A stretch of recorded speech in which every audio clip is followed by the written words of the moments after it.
السلام عليكم ورحمة الله تعالى وبركاته لما نقيت يوتيوب السلام عاشقين ugu saabsan yahay barnaamij aan kasoo degsanayno kombiyuutarka kaasoo naga caawinayo inaan u isticmaalno sida mobilkeeno kale tusaale mobilkaaga waxa laga yaabaa inaad barnaamij kasta kusoo degsan kartid laakiin barnaamijkan kombiyuutarkaaga ku jira si toos ayaad u dhex isticmaali kartaa sida mobilka kale waxyaabii aan mobilka u isticmaaleed abiska ama live inaad u daawad ciyaari ama live aad u daawatid filmaan waxa jeceshahay oo abiska loo isticmaalo dhammaantoodba daawasho wanaagsan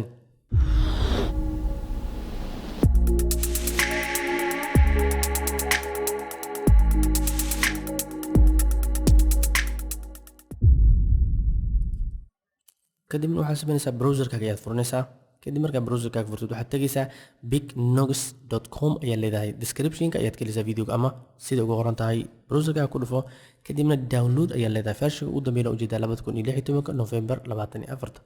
download markaa ku dhufatid uu kusoo degayaa laakiin ana hore ayaan u diyaariyey sidii waqtiga noogu yaraado kadibna waa iska xirayaa cancel ayaan leeyahay kadib download markaa ku dhamaado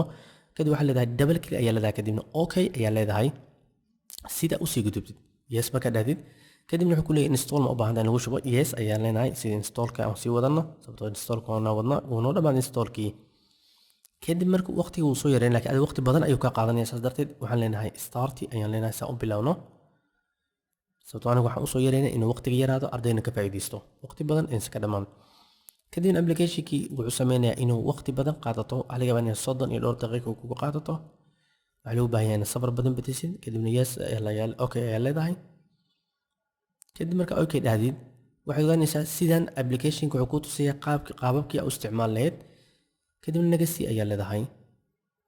wuu kusii gudbinayaa hadda mar kale nagasi ayaa leedahay sii gudbaysaa